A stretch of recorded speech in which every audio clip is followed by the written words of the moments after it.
This podcast is sponsored by nobody. Hey dudes, welcome to Splat from the Past, the only 80s themed horror and sci-fi show where things could get totally radical. Now, I am just so excited for today's show because this is one of those interviews I've been trying to make happen since I started in 2017, and it's going to finally happen today. I will be talking to Michele Scarabelli, the most gorgeous, most talented actress to ever come from Canada. And you all know her from the classic cult sci-fi series Alien Nation, but she's had a much bigger career than that. She was in the classic comedy The Funny Farm, Covergirl, The Hotel New Hampshire, Perfect Timing, the Canadian last season of Airwolf. God, she's been in so many good things, so many. And of course, she was in Breaking All the Rules. She had a very funny, memorable scene in that movie. And I'm going to talk to her about all of that stuff today. And I just cannot wait. It's going to be spectacular, stupendous, and friggin' awesome. And that's all I have to say about that. So yeah, here is my interview with Michele Scarabelli. Hello. Hey, Michele, welcome to the show. How are you today? I am well. It's a almost lovely day in Vancouver. It's overcast and it might rain. Oh, yeah. But, we've had great weather up till the past week anyway. Oh, yeah, we got that over here, too. It's overcast over here, and it looks like it's going to rain. Oh, well, that's good. Where are you in California? Yeah, Redding, California. Redding, okay. Directly south of me. Yes. The same time zone. Exactly.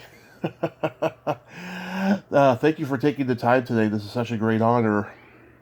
You're welcome. My pleasure. So, going back in time, I read that you studied psychology at McGill University and you began in modeling, but did you gravitate toward acting early on in your childhood? No, never. I was very shy. I was a bookworm. I was in a French school, so because my grandmother was from France. So my parents, my mom's Irish Scots from the Ottawa area, and my father, his father was Italian from near Milan, so northern Italian, and my grandmother was from southern France.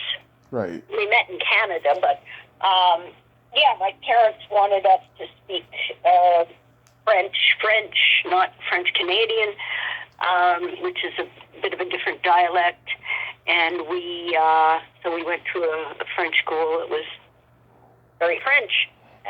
Yeah. So, but I had been in Venezuela. My father was an engineer, and we lived in Venezuela.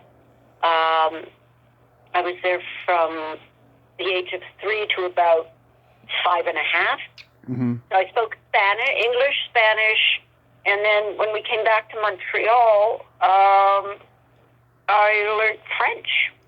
So years later, I was really interested in language and the psychology of language learning. So psycholinguistics was my, if you can call it a major. I don't think it was a major in the undergraduate program, but yeah.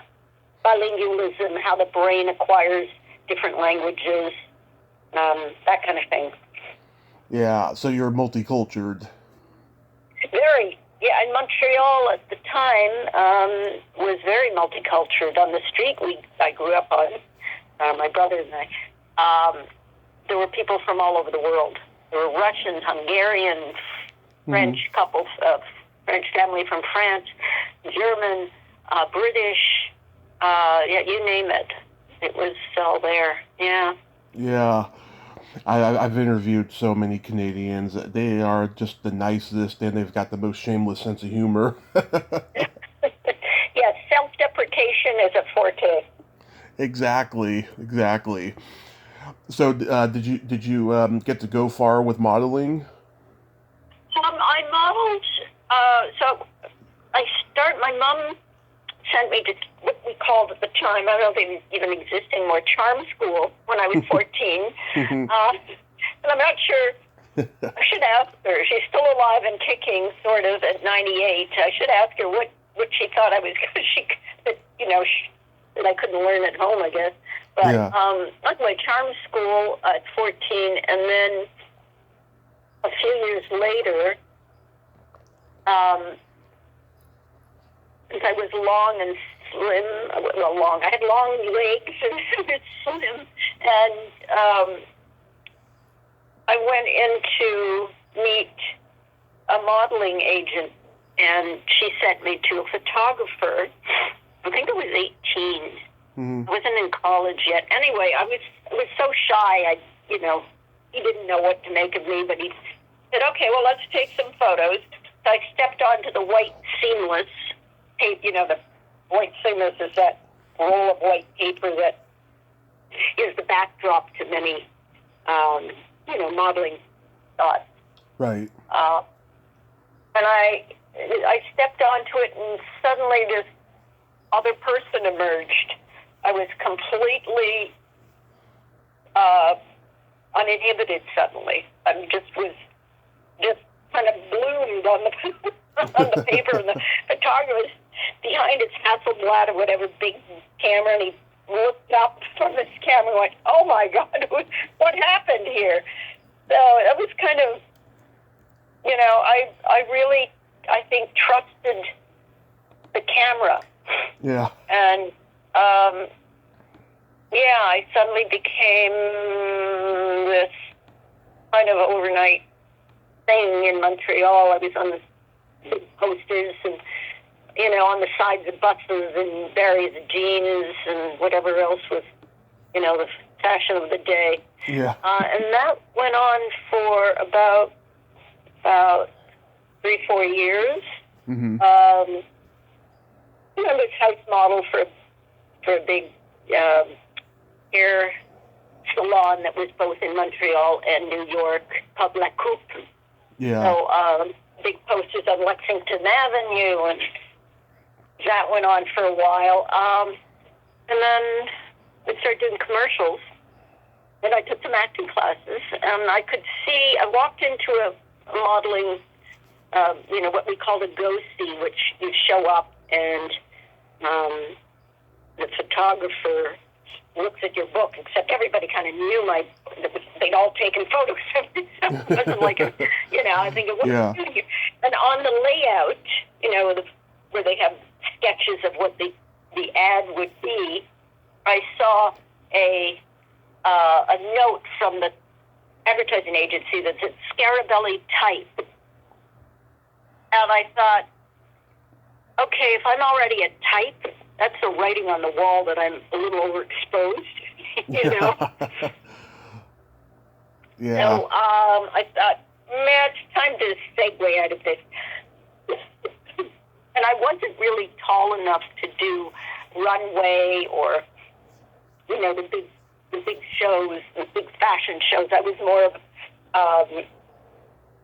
a photographer's model, or more of a junior look anyway. So I knew the writing was on the wall, as I said, and I kind of segued into acting and landed my first part in a little film in Montreal. And that's kind of what happened. I then moved on to Toronto. I did a few films in Montreal, but because it's limited in Montreal, especially at the time, to more French. And even though I spoke it, it wasn't the market I wanted to venture into, because it was, limited to Quebec mainly. Right. So I moved to Toronto in the early 80s and started doing a lot of episodic that was being shot there, things like Hitchcock and Philip Marlowe and War of the Worlds and right. That kind of thing. Night Heat. I don't know if you know, Night Heat was a series created by the guys who were behind, the actual cops who were behind French Connection. Oh yeah, I know. Yeah. I know. What's his name? Stephen Mendel, who was on Night Heat. Exactly. Yeah. So Stephen and I were good friends. He also from Montreal, and yeah. So it's kind of what happened.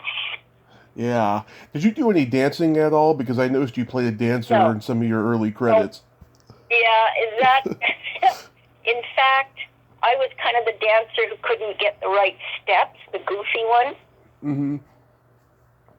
Yeah. In that movie, Suzanne, I was not a dancer. I mean, I could pretend to a point, but Yeah. yeah. As I see, you were an uncredited dancer at the prom in prom night. Yeah, was I? I don't even remember. Yeah. I know. I keep seeing that photo of me at the mirror putting on lipstick, and I think that was prom night. Yeah. Yeah. That's I've talked to the director, Paul Lynch. He's an interesting guy. yeah. Yeah. You're my third guest from the Funny Farm. Oh, really? Yeah, I've talked to Derek McGrath and Miles Chapin. Uh-huh. Yeah. How was that experience? I don't remember much of those years. I mean, I was kind of set on moving out of Toronto, kind of getting my green card. Mm-hmm. I landed the part of as one of the leads in Airwolf, and so kind of segued from Toronto to Vancouver and immersed. When you're doing a series, and it was pretty intense. Our shooting schedule was a little crazy on Airwolf. So, yeah, my whole life kind of shifted at that point from, going from one episodic to another. Yeah. Let's see. I grew up watching Covergirl on HBO. Oh, yeah. Yeah. I'm trying to remember. It's been a while since I've seen it. Did you do the scene where you're in the scene with the nun's habit? I'm trying to remember. No, I don't remember. I mean, when I was modeling, I had there was a photo of me in a nun's habit with jeans under my habit. Really? And I peel off my jeans. And the caption was, make us a habit or some silly thing like that. So I don't remember anything in a habit. That's what I remember. I don't remember. In Covergirl, Mm-hmm. I was the Coke Queen. Oh, the Snow Queen, yes. I was always, there was always, I was flipping out and doing crazy stuff. Those were the 80s. I just finished watching Halston. Yeah. I don't know if you've seen it, but not that I was ever, that far gone or any of that, actually. I wasn't into that scene, but I remember being an observer of what was going on the periphery. And certainly Montreal wasn't anywhere near what New York was in terms of, drug-addled, clubs and Right. everything. Yeah. And Jeff Conaway, But I mean, it was. I'm sure there's still stuff going on like that now. It's just I'm way past that stage where I'm not into bars or, any kind of scenes. So. Yeah, I think mostly nowadays, it's mostly marijuana because it's legal now. Yeah, the kids do it, they do gummies and then go home. Yeah. Edibles, yeah. You know what? I don't know. Yeah, I can't imagine anybody really doing cocaine that much these days, but back then it was all over the place in the 80s. Yes. And it shows in the work. It was crazy. It was nuts. Yeah. Yeah, I mean, Jeff Conaway, he was definitely into that scene and stuff. He was such a talented actor, though. Yeah. Yep. Yeah. Yeah. Poor Jeff. Yeah. Yeah. Was he a good guy? I'm sorry? Was he a good guy? he was a good guy, you know. Yeah. Um, yeah, it's just sad. It is. Then I went on to work on, when I was on Airwolf, we had Jan Michael Vincent in the pilot. And I was also, he was also probably a really decent guy who just got caught up by his own foibles, Yeah.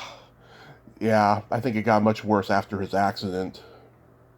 Yeah, and that was, well, he was trying to clean up, I guess, when we were shooting the pilot. Yeah, an actress I'm friends with who was in Big Wednesday with him, she was at his memorial a couple of years ago, and she said it was a beautiful turnout. Like she had no idea just how loved he was. Yeah. I didn't get to know him well because we just had a few scenes together, and then he'd go off in the limo back to his hotel. So. Do you remember playing Matthew Modine's girlfriend in the Hotel New Hampshire? Yeah, that was my first part. Yeah. Yeah. Well, I remember standing there, kind of trying to figure out how I was supposed to react, because he'd just been accused of being a rapist, I think, in the scene. And I was kind of just, deer caught in the headlights in many ways on all levels. I was kind of like, oh, Jesus, all these established actors, and I'm standing there not knowing what the heck I'm doing. I just knew how to hit my mark early. So, and I didn't have any lines, thank goodness. Yeah. Yeah, that was like one of Tony Richardson's last movies he directed, too. Yeah, it was. Yeah. Yeah, someone I talked to the other day worked with him on something and said he was very difficult. Well, I did not have enough experience with him. I was just in that quick scene, so I don't remember. I knew Matthew was a bit, he made some comment about, and he was about my age. I think I was 26 at the time. Somebody said, well, I thought they would have cast somebody younger. I was like, 26? Really? How much? What? I don't know if he was looking for, pubescent. I don't know what the heck he would be cast. But it wasn't a very generous thing to say, No. No. It's funny. It's funny because when I watch certain movies from the 80s, especially teen movies, and I find out that the person was like 26 or 30 when they did this stuff, right? At the time, a lot of people could tell, but when I look at it now, it's like, nah, they can actually pass for 17 or 18. Yeah, sure, why not? Yeah. Especially that, I looked like a baby, Anyway. Yeah. Yeah. So I don't remember much of what else did I do in Montreal at the time. Well, it's funny. The other day I watched that episode you did of The Hitchhiker. Oh God, that thing! Really? Is that Face to Face? Yeah. That episode. Oh my God, that was ahead of its time with the whole transgender thing. I don't remember much about that either, but was that the one with Robert Vaughn? With Robert Vaughn, and you actually got to be naked with him. Yeah, well, Montreal at the time, it being European, it was not a big deal. Yeah. But now that I look back, I go, geez, you had a lot of nerve, Yeah. And at that age, to not be fazed by it. I didn't feel like I was being coerced or anything like that. But then I moved to Toronto, which was, especially then, more conservative and more what we call in Canada Anglophone. So a different perspective on things like nudity, and, the press was, well, what was it like being naked? And I'm thinking, what do you mean what was it like? Don't you ever take your clothes off? What's the matter with you people? I didn't quite, and then I just thought it was silly. Um, I never, as a side note, I occasionally felt, the whole Me Too movement in the last few years has brought up a lot of actresses recalling past experiences when they were first starting out. Right. I pretty much from a really young age set a boundary that I never let anyone cross, and I didn't really have to exert that too much. I never really felt pressured in that regard. So, I feel lucky in a way. Right. I'm not giving myself too much credit for that, but because I was never in a really bad position that I had to, battle my way out of some uncompromising situation. But yeah, I think I figured out I had enough sense of self at the time not to fall for promises or seductions of better positions in my career, parts in movies, that kind of thing. Yeah. I mean, even with the early stuff you did, like Covergirl or Perfect Timing, I mean, it seemed like that there was an element of, there's a reason it's called exploitation movies, because of what goes on behind the scenes, but you had good experiences then. Well, I had experience, but I wasn't the one in the really compromising position. I mean, there might have been a little nudity, but I wasn't, I didn't feel pressured into anything that I wasn't aware of prior to being on the set, Right. Afterwards, I would look at going, where was all that being shot? Like other scenes that I had nothing to do with that I hadn't read. I'm going, whoa, there's a whole orgy going on in scene 10, that I didn't read. That wasn't, it was like maybe scene 10, a party is happening. Then you realize, oh, it's that kind of party after when you see the film, or what we called in the day the European version of the film, right? Right. More inserted.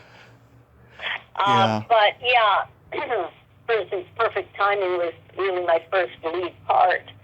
And it was directed by a wonderful director named René Bonnier, who was from France. So we had, we communicate in French, and his idea was more of a Brigitte Bardot character for who I was. And but the clothing and everything I was about were very much like the Girl Friday, and not the sex kitten character. Right. Well, you had that Girl Friday quality about you too. Yeah, I did. At that point, I did. I mean, interestingly, since my modeling had been pretty much, there was a lot of lingerie and hot, sexy shots going on. It's not as if I shied away from that. It's I made it clear that I wasn't going to be doing a lot of that in films, so I'd get cast as And in fact, at one point, I turned down something because it was too much. It was just too much nudity, and the guy said, "Well,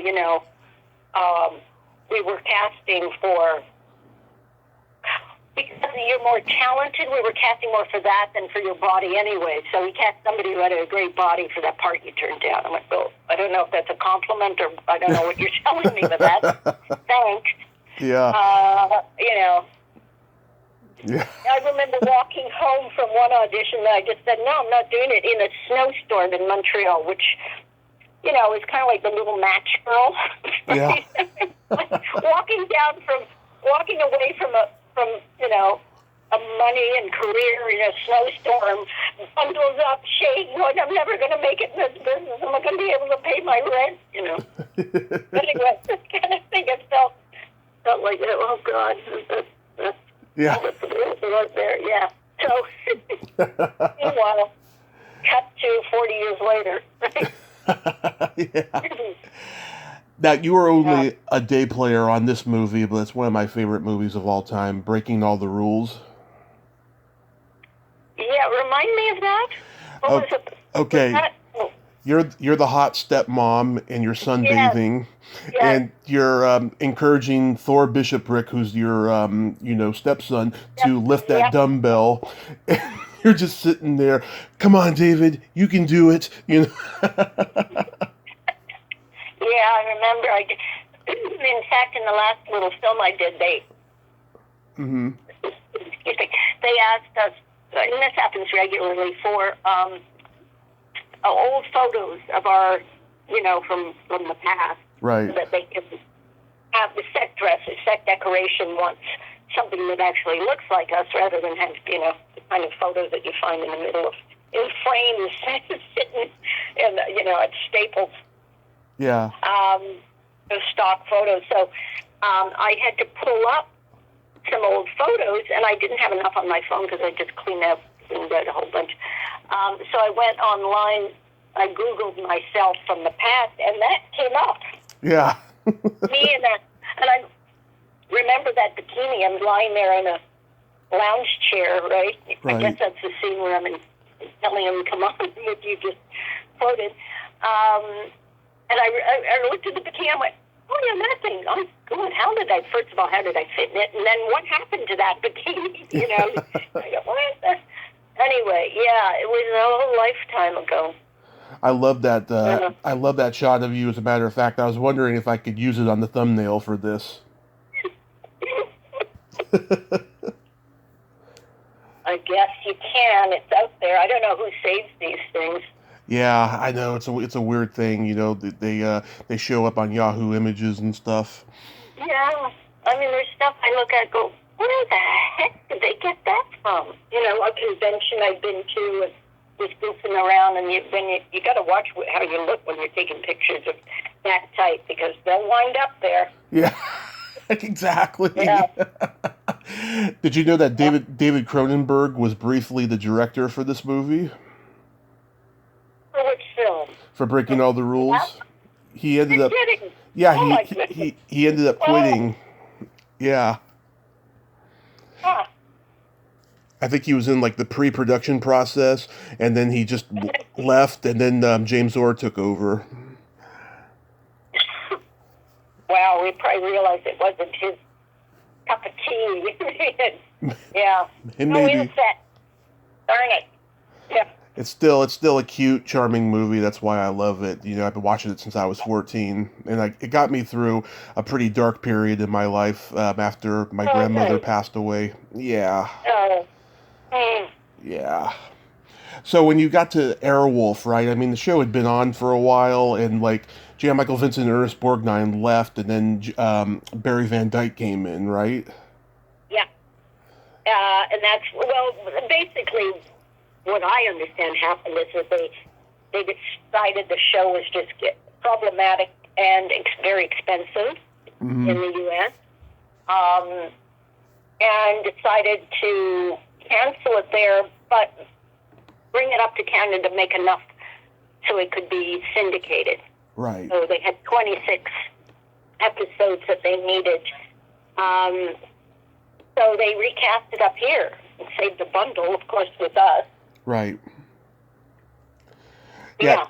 Yeah, that same kind of thing happened with The Hitchhiker. HBO sold it to the USA Network, and because the USA Network didn't have the same kind of money that HBO did, they had to cut back on having American stars, and they had mostly French-Canadian actors until it got canceled.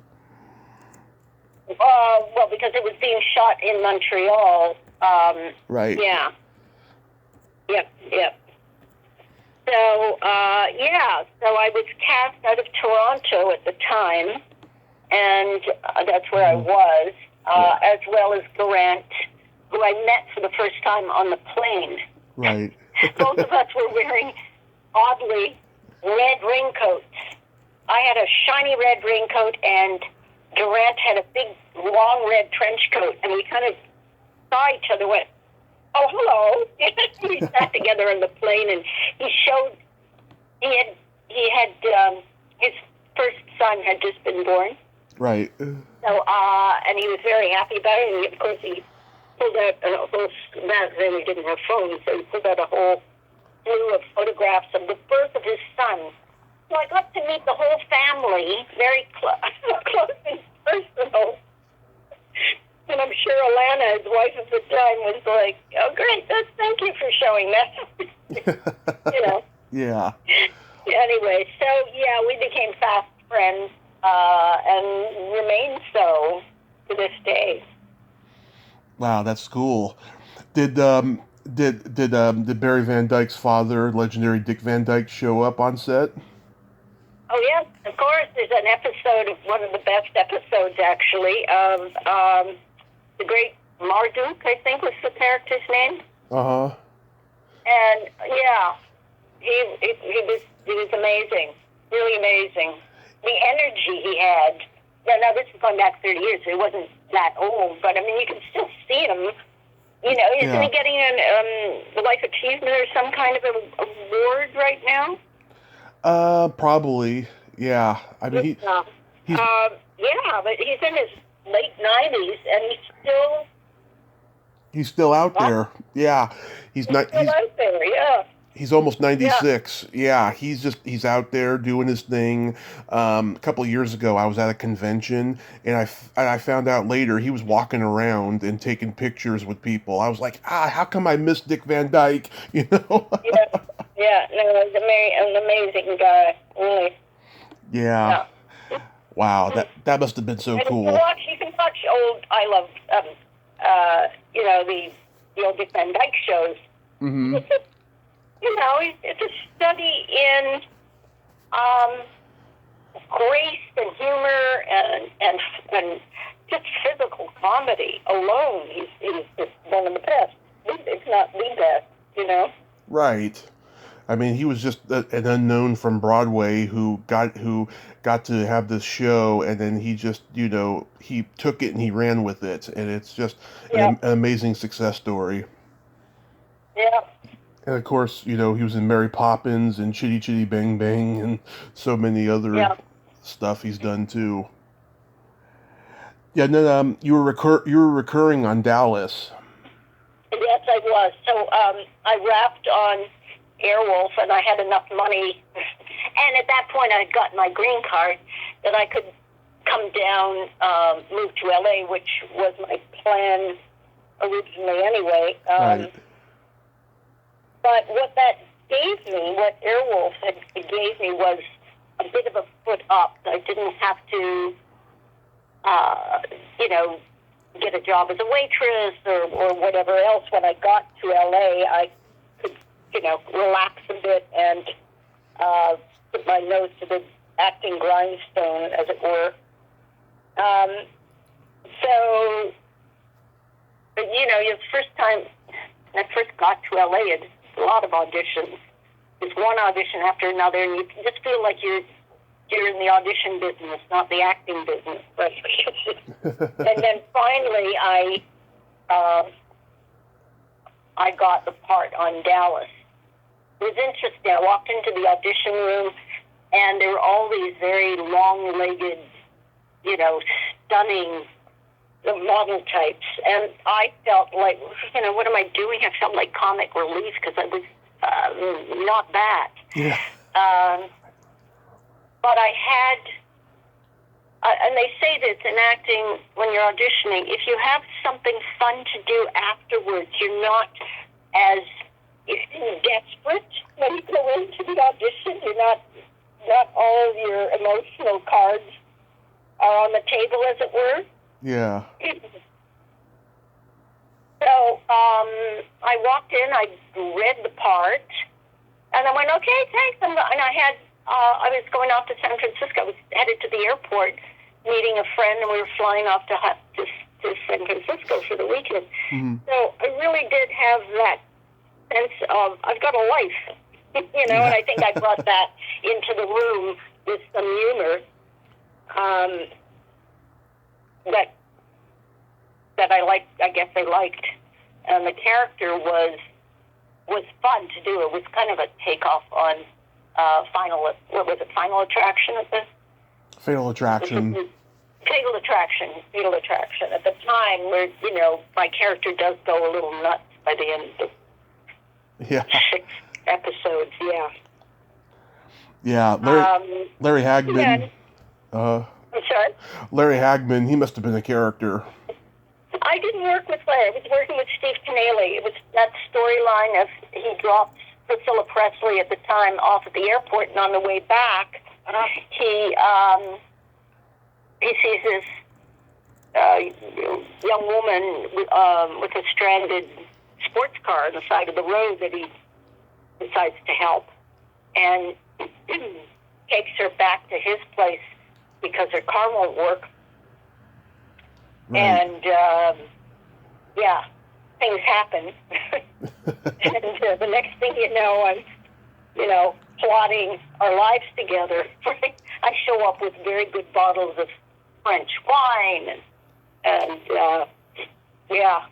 And then he can't get rid of me, of course. Yeah. I show up unannounced here and there. Yeah, it was fun. Did you work with Charlene Tilton? No, I'm strictly Steve Canale because it was just he and I. Okay. And, and the phone, me calling him and him hanging up a lot by the end. And then I show up with a knife. But yeah, I just threaten him a lot to ruin his life and let other people know, but I never actually worked with any of the others. Okay. I interviewed Charlene Tilton last year, right? It was one of those instances of somebody, I interviewed somebody who knew her, right? And when she suggested that I could, that she could, get me an interview with her, it was one of those instances of like, yeah, sure, I'll believe it when I see it, And then when she did, I was just like, oh my God, I couldn't believe it because she's an icon of my childhood, Yeah. And you got to talk to her? I did, yes. It was. That's wonderful. It was a wonderful chat, yeah, and I made her laugh out loud with my Bowdy jokes. Yeah. Yeah, that was so cool. Do you remember the reboot you did of Alfred Hitchcock Presents? Is that the one with the artist? I think I played the artist agent or something? Or the artist, Yeah, For Art's Sake, it was called. Yes, For Art's Sake. In fact, I just did a Hallmark film, just wrapped it a couple of days ago. Right. With Linda Thornton, who brought up the actor who plays the British artist, I think, in the film. Great. Yeah. Now I'm blanking on his name, unfortunately. But I said, I think I worked with him on Hitchcock. And I could pull it up now. Do you have it in front of you? Yeah. In this episode, it was Sheila McCarthy, Bruce Gray. Yeah. And, hold on one second, having an issue here. Simon Williams. Simon. So Simon is, yes. Simon was a good friend of Linda. And Linda, of course, had been the second follow-up on the Avengers. Oh, yeah. Yeah. Yeah. So anyway, yes, I remember that episode, and it was over 100 degrees in Toronto at that point. Nobody thinks Canada gets hot in the summers. It is New York heat. Sticky, and it was just horrible because we were in this, we couldn't have the AC on because of the noise, and we were in this plastic enclosed area, and the character had to be, not mine, encased in plaster. So the whole thing was just, what goes on behind the scenes, right? Just creating these things. Yeah. Yeah. How about Snake Eater 2, The Drug Buster? Yes. I think was that, I had been shooting the series in Africa, and I think I'd just gotten back from that. I shot a series called Okavango. Mm-hmm. Hold on just a second. I'm going to close the window. There's a lot of noise going on. Okay.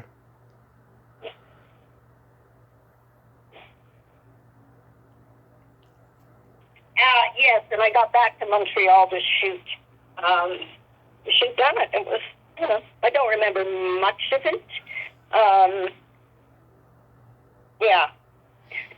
Is interesting. Lorenzo Lamas. I'm very good. I'm very good friends with his ex-wife Kathleen, who's also in the movie. Oh, yeah. Yeah. How is she? Oh, she is wonderful. She just came out with a memoir that is very, very entertaining and very, very sweet. It's called "I Should Have Been Nicer to Quentin Tarantino." What? Yeah. They were in acting class together when they were young. Ah, right. I didn't really. Quentin was an aspiring actor. He was just wanted to know for directing purposes. He like a lot of directors, yeah, he started out wanting to be an actor, and I guess directing was always on his radar too, but he was learning how to act first. And she told me he was the weird guy who just like sat in the back of the class, and he was always like writing things, which is pretty obvious because he's such a brilliant writer. Yeah, it's a really. And also his dialogue. The problem I find with a lot of scripts is that the dialogue is too writerly. It doesn't. So for some of the Hallmark films and that kind of thing, Right. you are. I mean, they're grateful for you to make it more fluid and roll off the tongue, because a lot of times it just doesn't. And mainly because they're under such a time crunch that they kind of, the plot is more important than the dialogue. Though there are specifics that they want you to emphasize, particularly for Hallmark, because they touch a lot of emotional chords, and they know which words work and which words don't, Yeah. But so anybody, a writer who has taken the time to try their hands at acting, Mm-hmm. and sees what's involved, has a leg up, I think, in writing good scripts. Right. Roger Corman, he took an acting class. That's how he met Jack Nicholson and casted him in a lot of his early roles. Yeah, a lot of directors, they want to get inside the head of actors, so they take acting classes. Right. You got to play a nurse in Age Old Friends with Hume Cronyn and Vincent Gardino. How was that? That was amazing. Have you seen it? I saw it when it first came out. I haven't seen it since. So,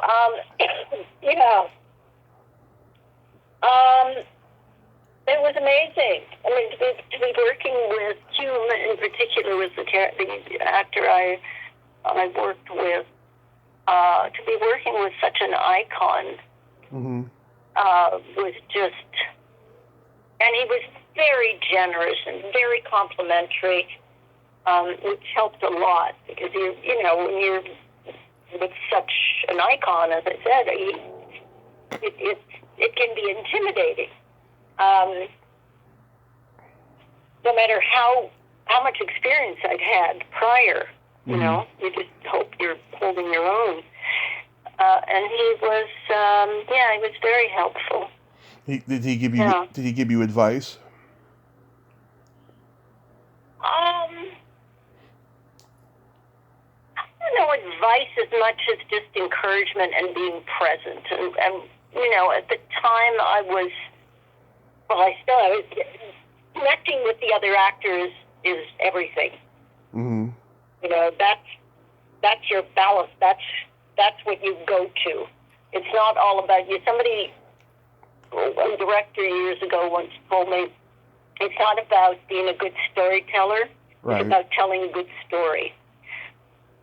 And what that means is remove your ego. It's not about you shining in the moment, hopefully that will come through and the audience will see what you're bringing to it. But that's not your concern. Your concern is to tell a good story and be as present as possible in that story.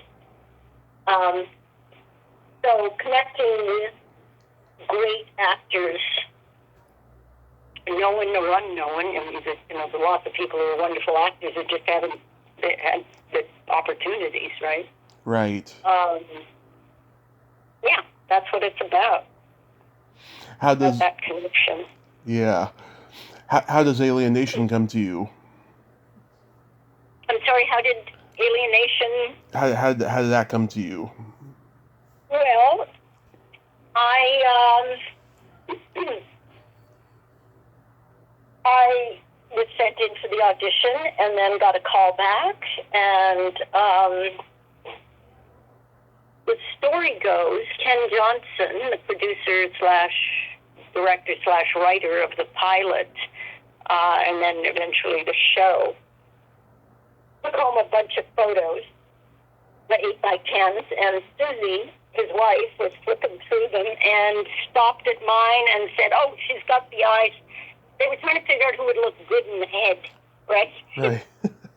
So Susie thought that if they had, remarkable eyes, or if the eyes stood out, that would be something that would help, right, the head. So that helped, I guess. And I have Susie. In fact, that's one of the reasons they called the character Susan Francisco, was because, they named her after Kenny, and Johnson named my character after his wife, Susie. Mm-hmm. Susan Francisco. It was my character's name. So, anyway, I had a call back, and I went back in, and then sorry. It's okay. We had a third call back, and for the network. Mm-hmm. I remember actually the first reading with Kenny. We teased him about this. He just does this with all the actors, or he did. The casting person would be there, and normally you have a reader. Mm-hmm. So somebody, and nowadays they put you on camera, even though the director, producer, whatever are in the room, but now they record you just under the network. Yep. But back then they didn't do this, and the casting person, we had the auditions at Ken's office, and Kenny wanted to be the reader. He wanted to, because on some level he's always wanted to act, right? Yeah. We'll tease him later. Yeah, Ken Johnson. Producer, director, writer, but what I really want to do is act, right? As opposed to what every other actor wants to do. All of the above. Yeah. Anyway, so I read with Kenny, and it was a good read, obviously enough to get me back as a callback. And then the third time, we went to network, and a third or fourth, I forget what. And we were all sitting there, at Fox in the room. And at this point, the triage had gone down. So there were just a few of us going in. But I was Ken's choice, and he said, "Okay, you're going to read with me. And it's this scene." And there was the scene where I'm supposed to. It's a kind of, I guess you'd call it, I'm making love with my husband, the character later played by Eric Pierpoint. Right. And in it, he says, "Oh, hi," and the sex for aliens was humming, right? Right. And the scene is, all he says is higher, higher. And so what I did was I just raised my pitch. I went higher in tone and volume in the humming as I was, brushing up his arm. And apparently I was the only one who did that. Everybody else who read for it had gone up his arm, gone higher up his arm. So it was a physical thing as opposed to a tonal, vocal thing. Mm-hmm. And Kenny liked that apparently. And so when we went in, we read for the network. That's what I did. And Kenny was the one I was reading with. So he played Eric's part. Mm-hmm. Yeah. So did you see? That's what got me the part was my humming. Did you see the movie first? I think I did. Yeah. I think I did. But you know what? It didn't really matter because those characters, the family, were extras in the background waving. Mm-hmm. And that's what triggered Kenny to think, okay, who are those people? Let's expand on that. If we're going to have a series, I want to explore aliens coming to the planet. It's not just a, buddy cop series. Right. So that would be at the forefront and an important part of it. But even more interesting is how do these people integrate it, from another world?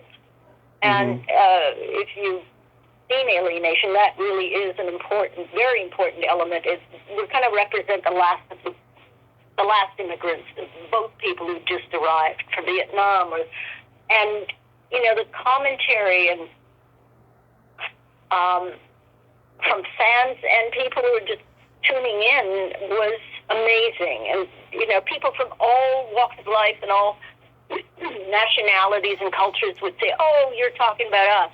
That's our experience. And of course, we were talking about the general experience of it, or not so much general, but the universal experience of being, an immigrant.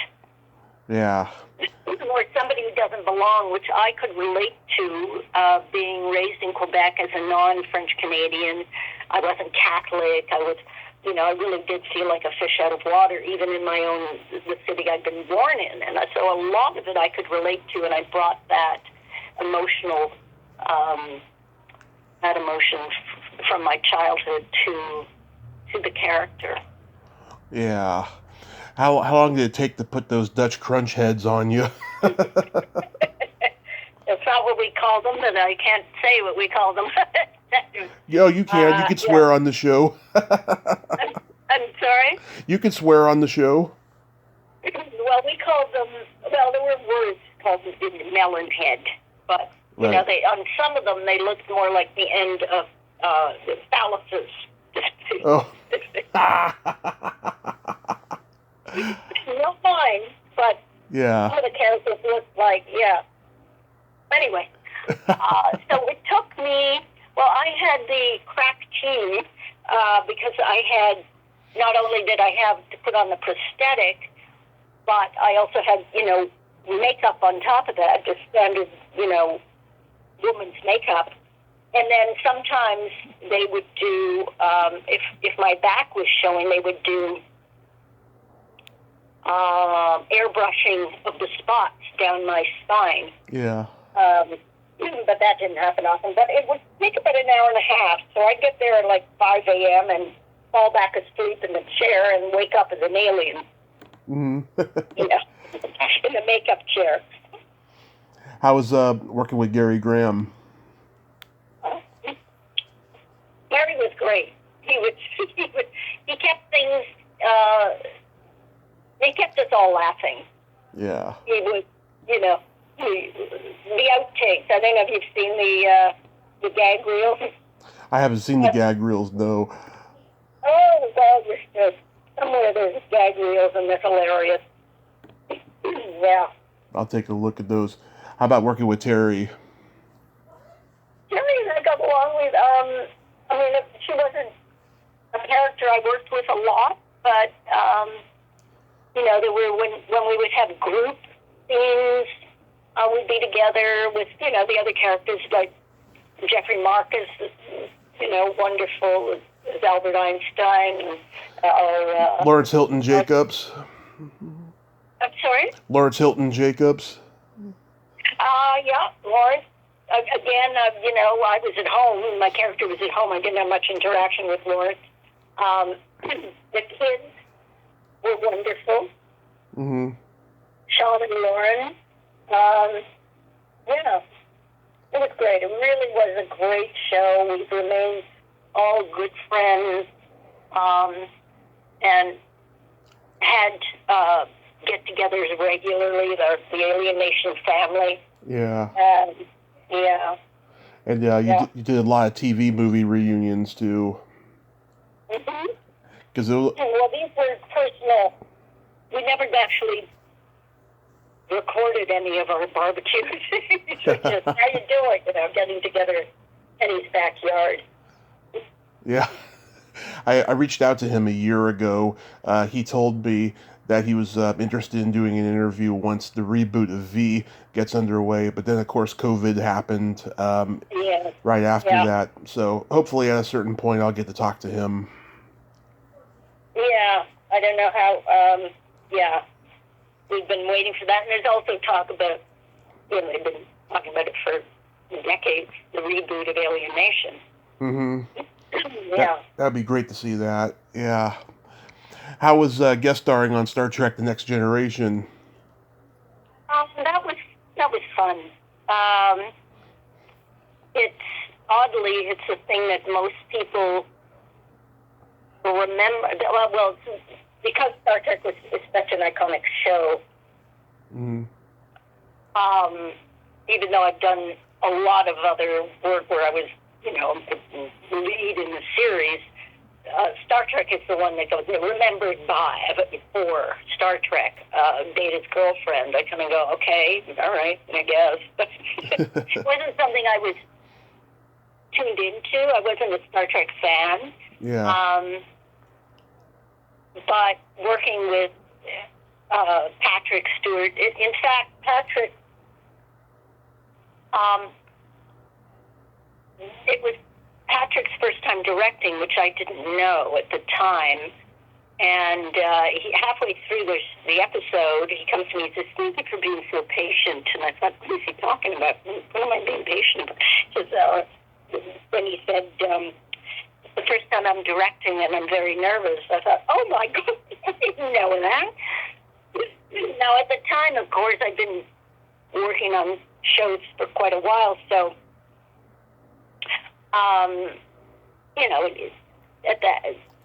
the director isn't a crucial element to you being your character. They might come over and say, okay, I want you to be a little bit more here or there, but if you've pretty much got your character nailed, there isn't even much of that.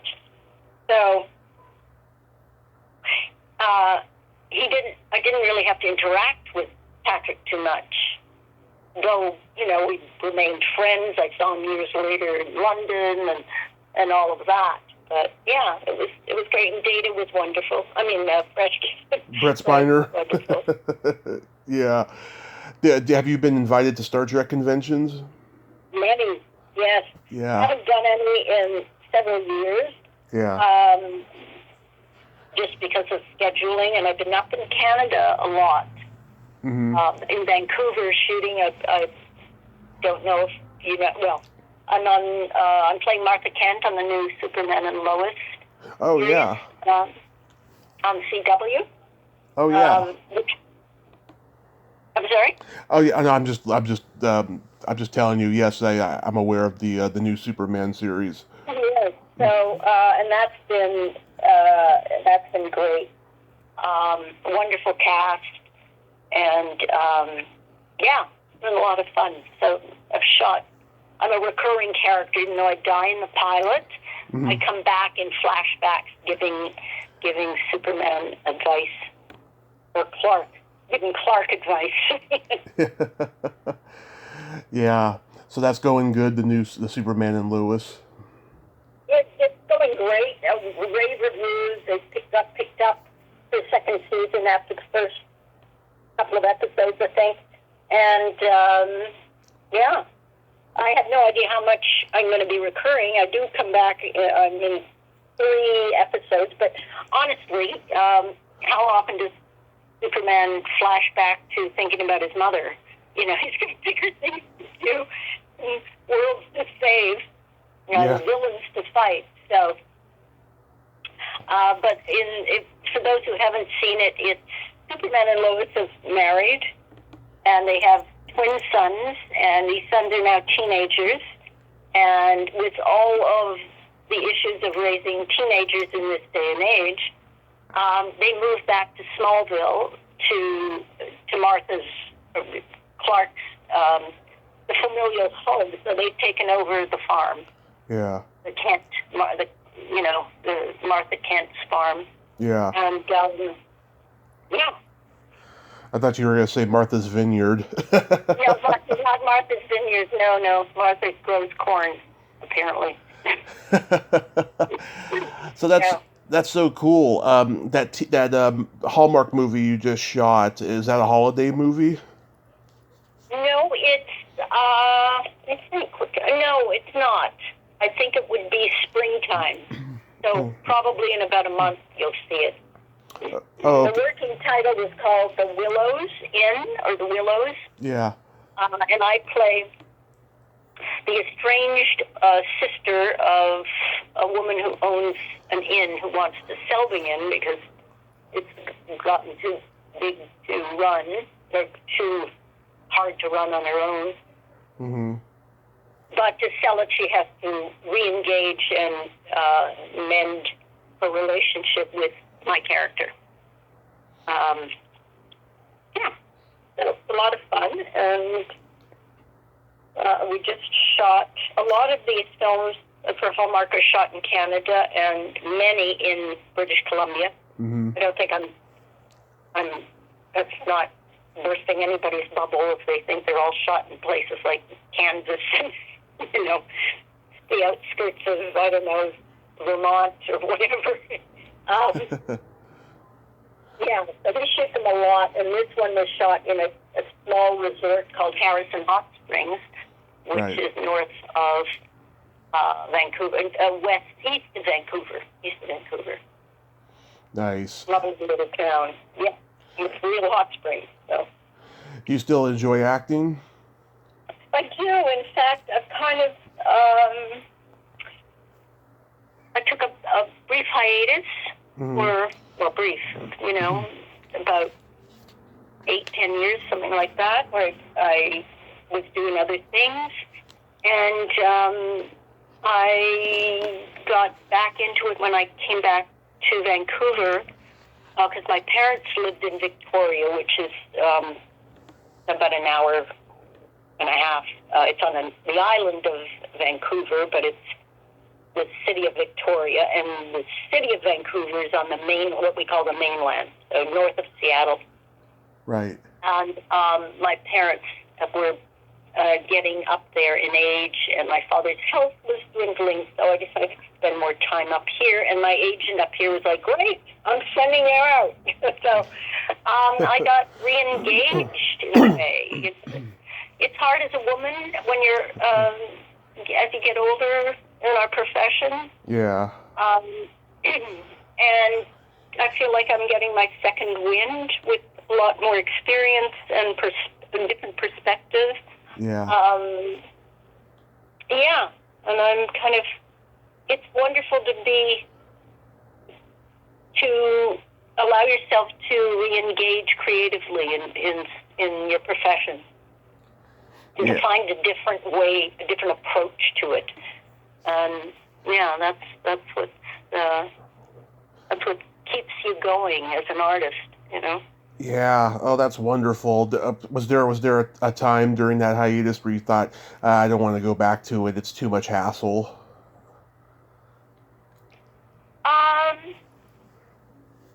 Well, I think that all the time. All of us do as actors. We kind of, when you're sitting there, at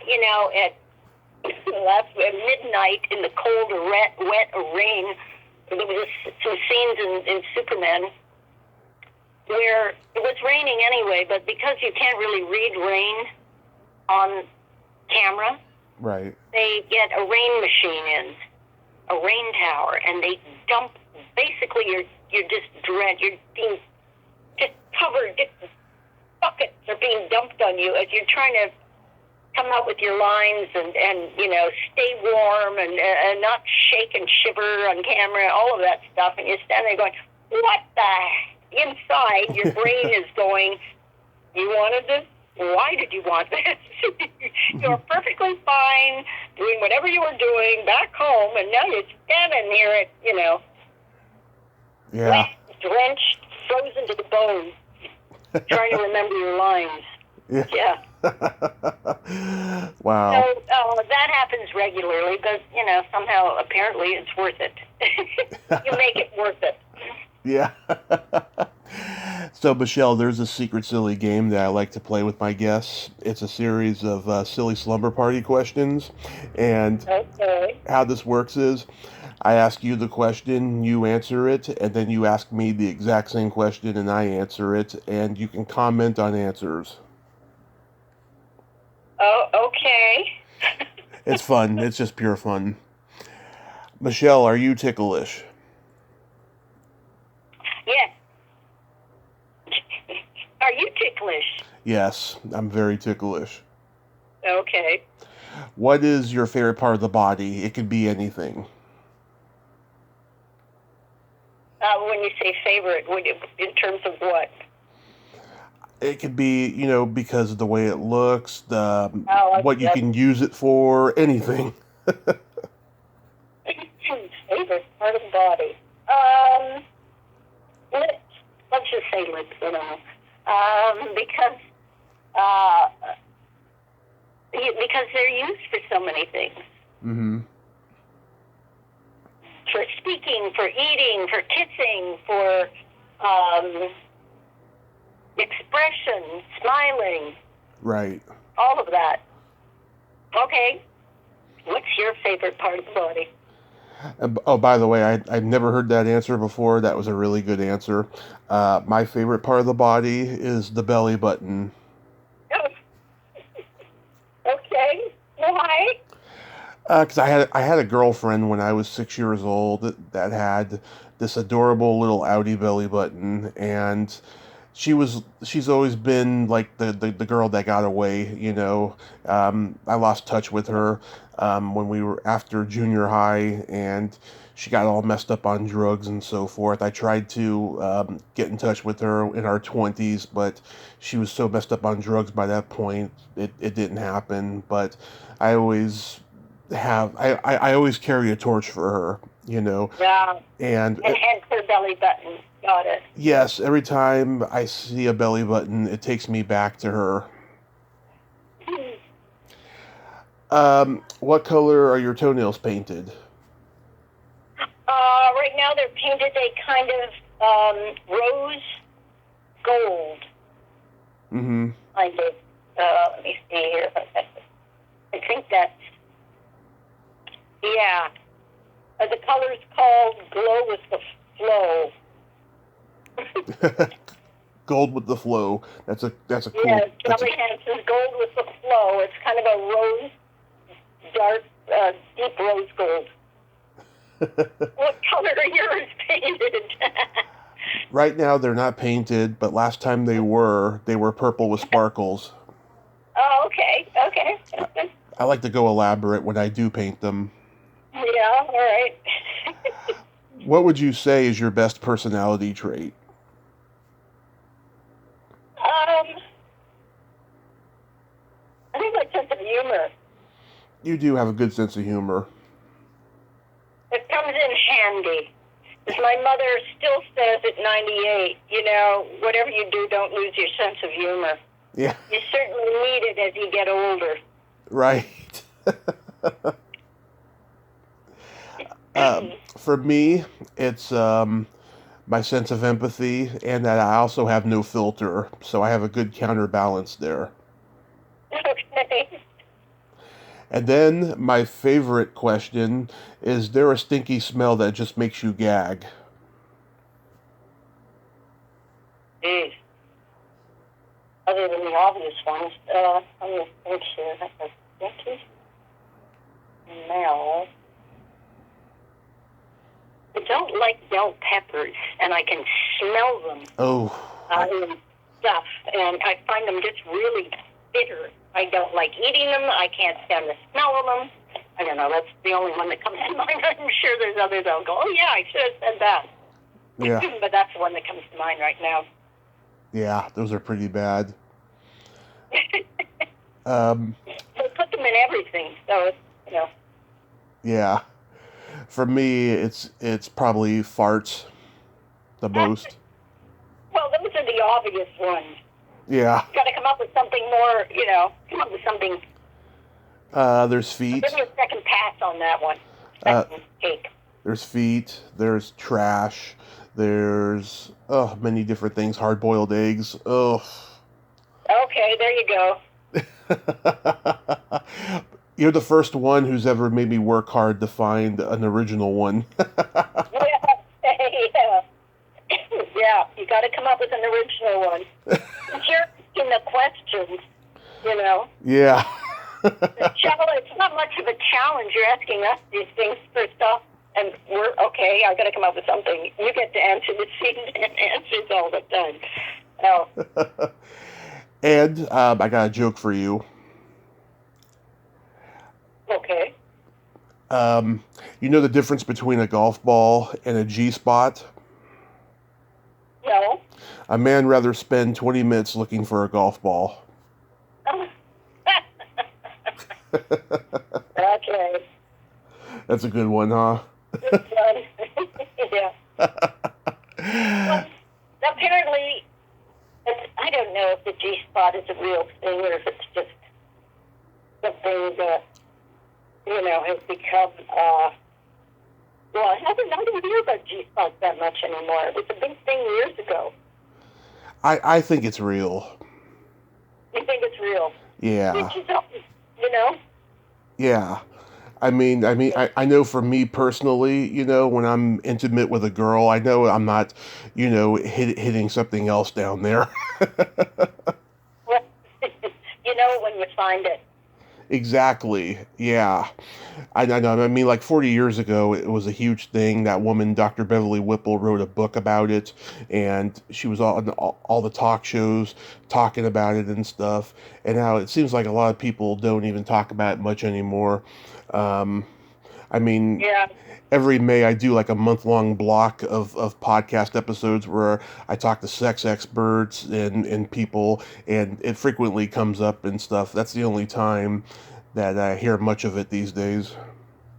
Right. Yeah. Yeah. Well, things have changed. Life has sure changed. Well, Yes, it has. well, Michelle, I thank you so much for coming on today. You were so much fun. Oh, thank you. It was lovely speaking with you, and it was fun.